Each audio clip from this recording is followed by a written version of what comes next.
Are we going to continue to feel the wrath of those outraged at Harrison Butker, or can we just see this go away, much like Chad's pay on Toradol? Will Rodger Goodell help that cause, Chad? Yeah, Rodger Goodell has helped it big time. Rodger Goodell, I love what he had to say about this. We're going to have Clay on, who talks about this all the time, about diversity of opinions, right? We hear a lot about DEI and diversity, and a lot of the stuff is just engineered diversity, and we prefer a meritocracy, which sports has always been, and that's why it's one of our releases from a lot of other things in life. Rodger Goodell, when asked at the spring meetings about the Harrison Butker speech, he said, and I quote, "We have over 3,000 players. We have executives around the league. They have a diversity of opinions and thoughts just like America does. I think that's something that we treasure, and that's part of, I think, ultimately what makes us a better society." He then stated that the league isn't going to go much beyond the statement made by NFL Chief Diversity Officer Jonathan Bean that was made. This is brilliant. This is great. This hits at the core of what we talked about after the outrage around Harrison Butker. First off, I found nothing overly offensive about what Harrison Butker was saying, and everyone has their own version of what's right for their life. He was speaking to a Catholic school, Benedictine College, about Christian faith, about being a Catholic, and about it's okay if you're out there and you're a woman and you're looking forward to starting a family, and that's your ultimate goal in life. Because that was not his wife's ultimate goal, but when she had a family, it was fine for her. Having a diversity of thought and diversity of opinion is not a bad thing. We can celebrate it. Rodger Goodell does that. He says people are going to think different things. Now, I'm not telling everybody to agree with everything Harrison Butker says. But the beauty in this is, here is the leader of the biggest enterprise in all of sports, the NFL, Rodger Goodell, taking the side of diversity of thought and opinion and backing it and saying it's okay to disagree. It's okay for him to say this to a group of Catholic students. And we're not going to legislate that. We're not going to stand over him and say, you're punished now for doing that, the way the outrage mob wants everyone to punish him. They want the league to punish him. They want the Chiefs to punish him. They want Andy Reid to punish him. They want him to be punished. There's no need to punish Harrison Butker in this. And I'm thrilled that Rodger Goodell said as much.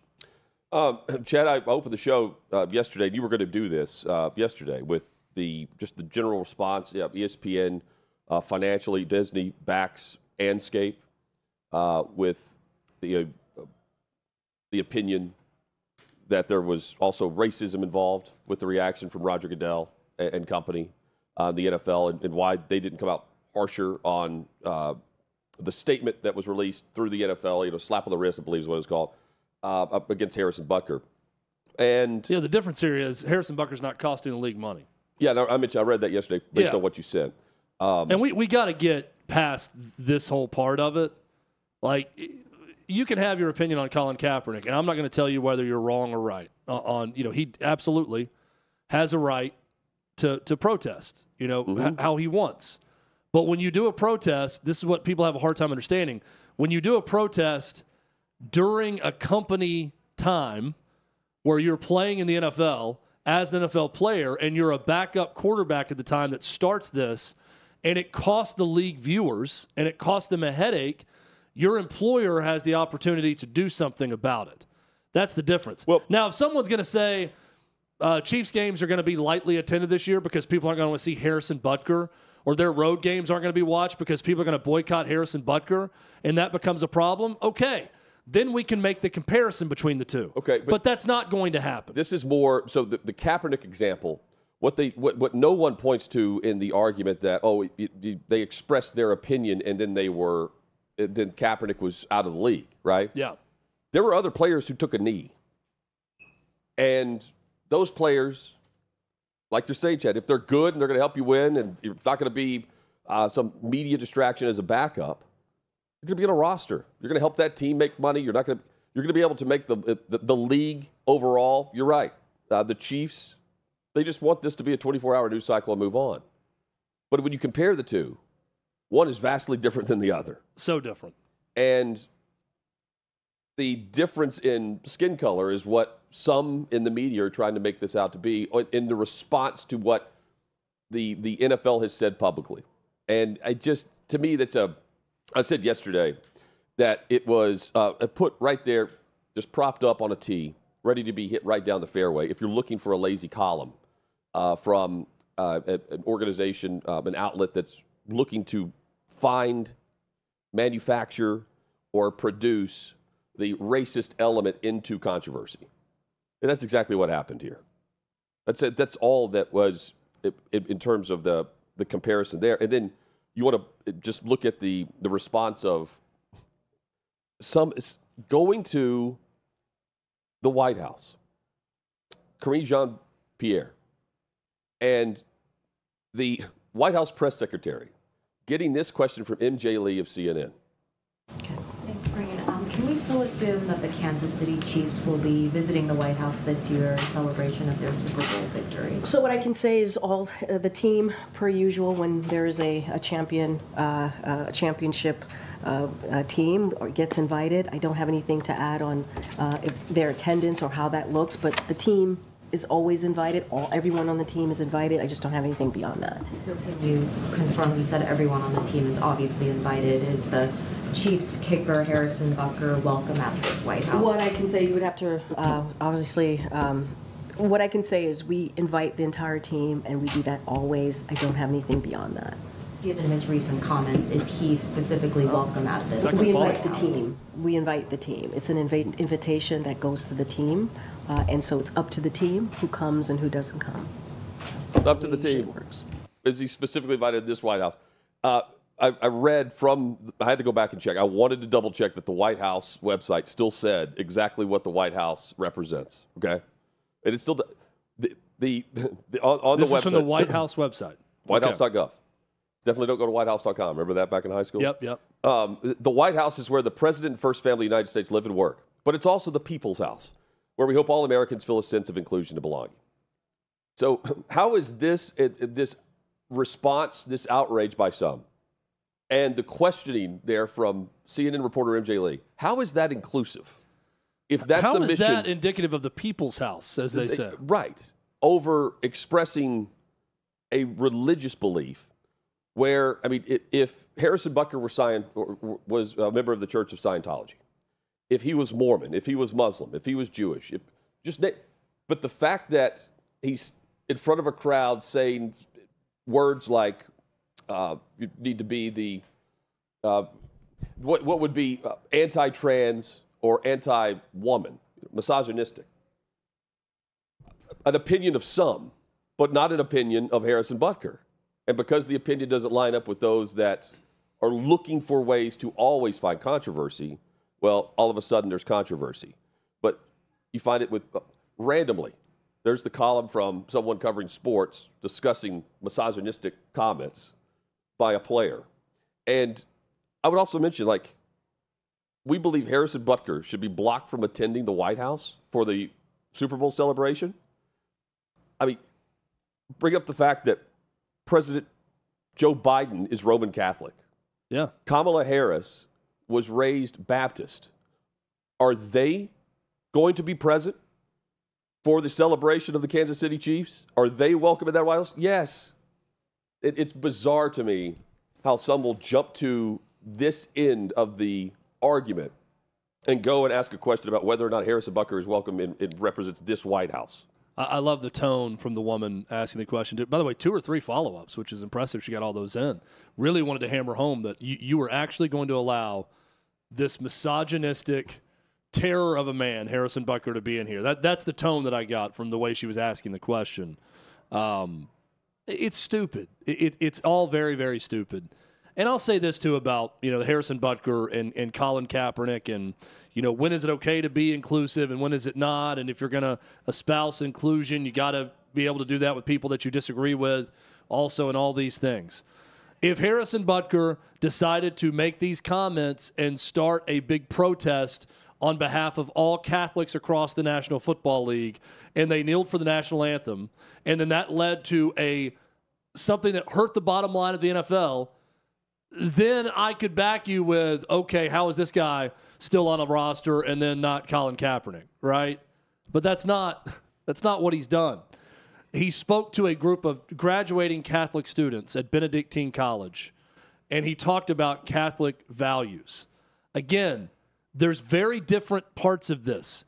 It's one thing to say something in your own personal private space with something that's very important to you. I think back to Reggie White talking about color. Reggie White got bashed when he was espousing a lot of Christian beliefs, but he started talking very negatively about homosexuals. And there were a lot of people outraged about it. A lot of people still have not let that go with Reggie White. Okay, so this is not a racial thing. It can happen both ways with outrage. Point being, from a league standpoint, is why I'm thrilled, going back to what Rodger Goodell said, that he brought this up, Hutton, is the fact that it's okay to have diversity of thought, and we're not going to punish that. And he's not doing anything to affect the bottom line of the league. There's not going to be any type of negative backlash on television viewership or attendance at games or sponsors or anything. Don't even have it from Whoopi Goldberg. Because of Harrison Butker. Well, but keep it. If we hear what Rodger Goodell said at the NFL owners meetings here in Nashville, and now think that this is in response to a question about Colin Kaepernick. No, listen, we have over 3,000 players. We have executives around the league. They have a diversity of opinions and thoughts, just like America does. I think that's something that we treasure, and that's part of, I think, ultimately what makes us as a society better. But we're not going to go much beyond that statement that we made last week. Yeah, so there's Rodger Goodell at the NFL owners meetings. And if that were in response to Colin Kaepernick and whatever's going on, there's no column for, it being controversial whatsoever by certain columnists, right? Yeah. It's the same type of answer. The diversity of thought and opinion goes on both sides of the argument. And if you want Colin Kaepernick to have that type of freedom, which he does, Harrison Butker gets that too. Yeah, and and you don't have to agree with him, by the way. Right. You don't have to agree with him. Well, Colin Kaepernick, if he went out and spoke on different things and spoke to I don't know, Antifa or whoever, like whatever group he wanted to talk to, right at the time, and said controversial things, and he got banned from the league for saying those controversial things, okay, then we can have the discussion, the comparison. But it's very different when you start to organize a league-wide protest, and you are the person who started it and are seen as the person who spearheaded it. That's different than what Harrison Butker did. What's the mentality of the first column I believe that we read was from ESPN, right? Trying to remember who it was. Davey, remind me who wrote that first column on Butker. Do you have off the top of your head? It was Dennis Jr. No, that was yesterday. I'm talking about the very first one. It was. He's on Around the Horn. I'll find it. Point being, it was USA Today's column, by the way. That's where it was. Within the first two sentences, Mike Freeman. Within the first sentence, the Kansas City Chiefs have yet to say or speak against what Harrison Butker said. The questioning there to the White House press secretary is first about the team being allowed to come to the White House and celebrate their world championship. Why the mentality of you have to be accountable for this? This organization is accountable for this, instead of an individual that you have a disagreement with. That's bizarre to me as well. Is this idea that the NFL is accountable for Harrison Butker being asked and agreeing to give a commencement address at Benedictine College as a Catholic and deliver his beliefs, his faith, his ideals of what family values mean to both he and his wife. And the NFL needs to issue a statement, and the Kansas City Chiefs, well, they're a bunch of asses because they haven't responded at all. What are we? Well, and also we're all agreeing with Whoopi Goldberg. You know what she said. Like, if everyone just took that approach and said, "Hey, I don't agree with everything he had to say, but I have the right to say it. He's got the right to say it. It's not going to bother me one way or another. But yet we're talking about that, but we're not spending as much time talking about people standing up and walking out on Jerry Seinfeld because he's Jewish at the Duke University commencement address. That's a problem, people. Yes. That's an issue. When you're not willing to hear anyone because of their religion and you walk out on a commencement address for that reason, that's a problem we need to look deeper into. By the way, I don't know if you guys have seen this, but Patrick Mahomes has spoken out recently about Harrison Butker. The first thing I saw, the only thing I saw is he only really talks to Harrison a couple times a season anyway because of how quiet he is. This came out at 3:13, so 8 minutes ago. This is a from different USA podcast. Today. Let's hear it. He says, I've known him for 7 years, and I judge him by the character that he shows every single day, and that's a good person. He said during a news conference after their minicamp. That's someone who cares about the people around him and cares about his family and wants to make a good impact on society. When you're in the locker room, there's a lot of people from different areas of life, and they have a lot of different views on everything. I wish I could do the Kenny Powers mashup version of Patrick Mahomes. Kenny Powers reading this, but I'm not as confident enough in that impression to pull it off. We're not always going to agree, and there's certain things that he said that I don't necessarily agree with, but I understand the person that he is, and he's trying to do whatever he can to lead people in the right direction. It might not be the same values that I have, but I'm going to judge him by the character that he shows every single day in this locker room. I mean, of course. Yep. Yes. He would do the same for Mahomes or anyone in the locker room. And Andy Reid also addressed the content of Butker's speech. And we've yet to hear from Butker, by the way, since the speech. Yeah, he similarly praised Butker's freedom to express his thoughts. The guys are good with that, Andy Reid said. They understand how things work. I mean, everyone has got their own opinion. That's what's so great about this country. You can share those things and you work through it. Reid added that he didn't speak to Butker individually about the commencement speech and does not plan to do so. Don't have to, yeah. What are you going to ask him? Said, we're a microcosm of life, Reid continued. Everybody is from different areas, different religions, different races. We all get along and we all respect each other's opinions. Not necessarily do we go by those, but we respect everybody to have a voice. That's the great thing about America. Well said. Well handled by the Chiefs. Well handled by Rodger Goodell. Not well handled by the woman asking the question at the White House about Harrison Butker. So you welcome at this White House? Yeah. Yes. The President of the United States is also Catholic. Right. You mean to tell me the Joe Biden White House is going to allow this man, who clearly hates women and hates gays of all kinds, he hates all of these people so much, you're going to allow him here? Yes, he's allowed. He's allowed. And you could walk through. It's open to Americans to walk through. And I mean, we're going to start. You're going to have the church card, Chad. You have to turn in your beliefs, where you stand. Yeah. I'm going to need you to take a 15-question survey before entering the White House. How do you and if feel you about, answer at least 8 of the questions how correctly, do you feel about homemakers? Then you can go. Yeah. Does your wife stay at home? Is she a stay-at-home mom? Excuse me. Can you guys step over the side, please? I'm going to give you the virtual tour. Do you think that being a parent is a virtuous pursuit or not? Because we think that just working is the most virtuous pursuit. So please check the box, yes, that you're only going to be about work. Yeah. Chad, Marvin Harrison Jr. is about making more money. And as he will make more money, players are going to follow suit. So he's in the middle of this lawsuit now. He was sued by Fanatics for breach of contract. And really it comes down to what a binding term sheet represents for Marvin Harrison Jr. and Fanatics.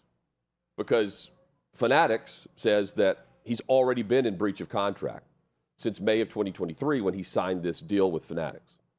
And Marvin Harrison Jr. is saying, if you want me to be a part of what the NFLPA has in the licensing agreement, you're going to pay me more individually for what my NIL represents. So as an NFL player, as a rookie, a potential draft pick, you are, in order to be on a roster, you must be on and a part of the union, the players' union, NFLPA. Have to be. That's just where it goes. You do not have to, as a player within the NFLPA, sign the licensing agreement for your individual name, image, and likeness. Now, the vast majority of players will. Goodell mentioned he's got 3,000 players. The vast majority of players will, because you want your cut, which will be higher, of said licensing agreement. You get that check every year from Madden, whereas you would just be player Z trying to make the roster on the virtual training camp setting, or whatever you want to call it. So the superstar athletes, they don't have to sign this because they can then be paid and license their own NIL as an NFL player moving forward, including jerseys. I think he's got a trend that is starting right in front of us, where if you're the next Patrick Mahomes, if you're Caleb Williams, the hottest jersey that went off the shelves when he chose number 18 with the Chicago Bears, if he didn't sign that licensing agreement, they wouldn't be able to sell those. You couldn't put 18 Williams on the back of the Bears jersey. He could. And therein lies the more money aspect of what this is about. And I'm curious of the details of whether or not Fanatics is going to win this or Harrison's going to say, no, the binding term sheet is not a binding contract. And if that goes down from players that have already signed something similar with Fanatics, like Harrison Jr. did in college, and how that rolls into the NFL as a player, we'll see more individual brands than a collective body of NFLPA checks. And I think it's brilliant. I don't know why this hasn't been done before. Yeah, I'm fascinated to see how this progresses because you're right, Hutton. This is the way it's all heading, is individual right over group, right? I mean, we're seeing that in college sports. The group, the NCAA, has less rights now than the individual athlete and their ability to go monetize their own name, image, and likeness and do all the things that we're seeing happening. So I can see this very easily going the way of Marvin Harrison Jr., and you're going to see a lot more of this with players entering the league where they're not going to be bound to something that the NFLPA that they had nothing to do with when they entered the league that they signed on for. And I get it. No, so I what understand this is, he even if he signed this binding term sheet, which I don't think either side's disputing here, he hasn't signed the licensing agreement for the player in the league. So Fanatics, who has a deal with him, even if it's existing, they don't have the ability to print those jerseys because he hasn't signed the NFL licensing agreement, even though he's partnered and in business with Fanatics. That's where, and I guess Fanatics has to go by the NFL policy, not the individual player policy that they enacted while he was in college. More money. It's all headed to the way of the individual. That's to me, if you're going to just break it down to the basics, it's individual over group oftentimes, and that's where we're seeing, especially monetary rights, head in that direction. So I think Marvin Harrison Jr. has an interesting case ahead of him. Well, LeVar Arrington did this, where he refused to be in the Madden games. I don't remember another player doing it like that.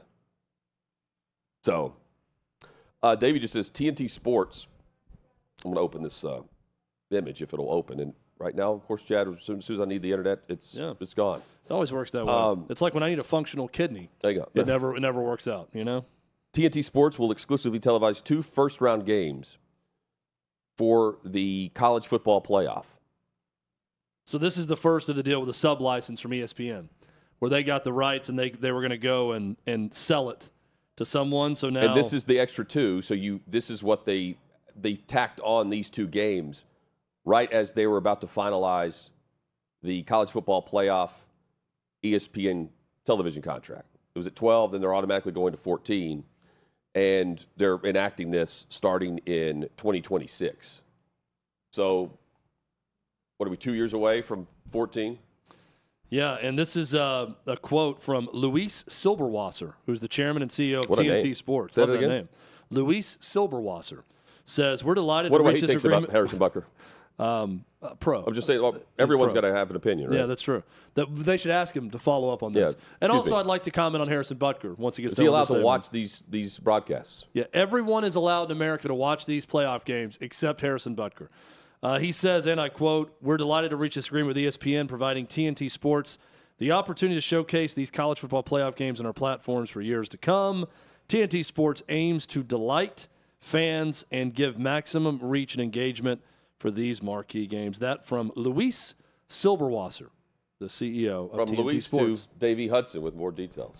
Yeah, the big thing here is we look at the timing. We also know TNT's got money to spend. Turner, they will not have the NBA rights after this upcoming season. So this is the next venture for them. Is this game going to be on Max? You know, That is a good question. Because the NBA games are on Max. Yeah, they will be. I'm sure. They're going to get their streamers involved And also. I wonder what that represents moving forward for just where are we in 2026 as far as the cable channels like this? Well, Comcast, you know, they have the $15 deal or bundle, right? Comcast is trying to, or I guess Xfinity trying to put out a bundle of their own moving forward as well, which I'm going to get this wrong, but I think Peacock's a part of it. They will have ESPN and one other one other streaming service. I think it was Apple TV. That's it. These bundles are like the new cable package. You know, the way you can you basically unsubscribe to everything you have and you could bundle it for cheaper. But there's some like Max. But you have to have the Xfinity subscription. Yeah, Max. You have to have cable. Max is bundling with Netflix and maybe Disney. There's going to be like a Disney, Netflix, HBO Max bundle. And HBO Max isn't even going to get money off of that. Well, they just want to get in more households. But that's their way to now we can bundle and people are going to come to our service more. It's wild. So is that the agreement or the pact that we discussed like 6 months ago between ESPN, Fox, and what is it, Time Warner? Is that right? Warner, yeah.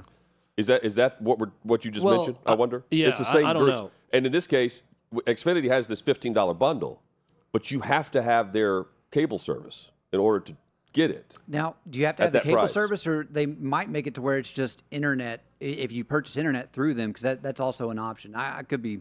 I'm not exactly sure on the full details on that. What's crazy about two big media shifts that just come to mind, talking college football here, the SEC Game of the Week on CBS moving from SEC to Big Ten. And the number one thing we all talked about with that was the music. The theme music now is going to be on a Big Ten game. And now the NBA is getting the NBC is getting the NBA again. And what's the number one thing we're talking about? The NBA on NBC theme music and what's being left behind with inside the NBA. That's it. I'm not thinking about anything else with NBC yet.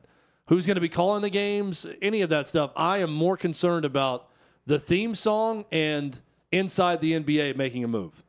And they're going to go to either ESPN or NBC. I want to correct myself. It wasn't ESPN as part of that bundle with Comcast. It's Peacock, Netflix, and Apple TV Plus. And they say that this is going to start next week. Comcast, it's available to people who have Comcast broadband, internet, and TV subscribers. Price point of $15 a month. $15 a month plus your subscription. Yes.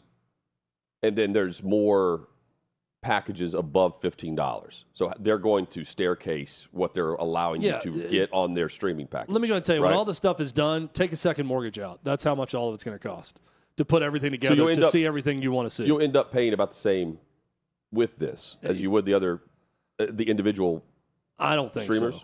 Because there's it's one all going to package end up costing way more. One package goes up to $30 per month with the same group. I don't know what all you get as a part of that you wouldn't get if you're just a Peacock subscriber.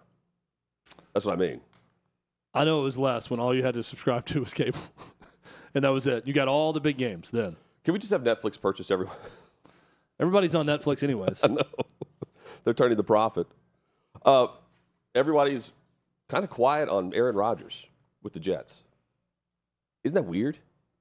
What if we just did at this exact moment last year, on the Wednesday towards the end of the month in May, we were talking Aaron Rodgers and the Jets. Yeah. Were we not? Oh, yeah.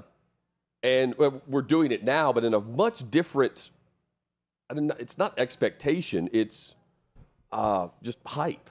There's far less buzz about him with the Jets and the storylines of, is he going to participate in the offseason because he didn't do that in Green Bay? Well, he's doing it again, and we're seeing the same type of, buy-in from him, where he just point blank, blunt about it, discussing what happens if, he doesn't play. Earlier, there's pressure on all of us. All of us, yeah. Why do you say there's pressure on you? Well, I think if I don't do what I know I'm capable of doing, we're all probably going to be out of here. So I like that kind of pressure, though. I know there's, it's a tough market to play in. It's not for everybody. I relish that opportunity, and that's the way the NFL is. I'm not saying anything monumental as you guys are typing away and putting your tweets out. This is how it is every single year.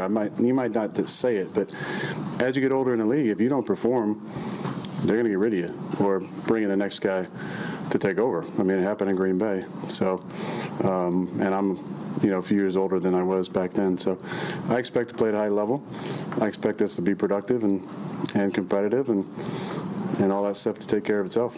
And even if he does play well, he may not be with the Jets next year. Who knows? Because he restructured the 3-year deal to a 2-year deal last summer. 2 years, $75 million guaranteed, and kicked the can down the road a little bit on some of the other money that's headed his way. Anyway, that answer though should, to me, receive more attention. Now he's getting the attention now that OTAs are here and he's there, and it's New York. I get it, but the way that the media cycle works, last year the spin was on, right? The hustle and bustle of the coverage of Aaron Rodgers is dialed back a bit. Well, year. it's I think as a player, he is also right that what he's saying is not something that's groundbreaking. That an old quarterback, if he doesn't perform, if the team goes all in on said old quarterback to perform and give them playoff success, when that doesn't happen, Robert Saleh's gone. Other veteran players around them are gone. They're starting over with a new coach, possibly a new GM, probably a new GM, definitely a new quarterback. So Aaron Rodgers is very much a realist when it comes to his NFL career and the state of the business. And I think he's just showing how much of a realist he is by saying it out loud, that if I don't perform, a lot of people are losing their job, me included. Not just perform, but stay healthy. If he gets hurt again, heads will roll. No matter what. I'm rooting for him to stay healthy. Me too, man. This year, we all want to see how it turns out. Like when this happened, that was the talk of last year. It could be the talk of this year, but I do think that people are hesitant to talk as much about it because of that quick injury last year. I'm looking up just real quick before we get to Clay. The Jets' primetime schedule. They play early on. They got a lot. They have 1, 2, 3, 4. What do they say that they need the Jets to make it up to them after last year? They have 5 primetime games at night games before November. 5. And the schedule maker, one of the execs said, I think it was Mike North maybe, said, yeah, the Jets owe us one. We feel like the Jets owe us one because Aaron Rodgers is there and he played all of 4 snaps last year. Yeah. Going to get a lot of Aaron Rodgers. That's what the people want.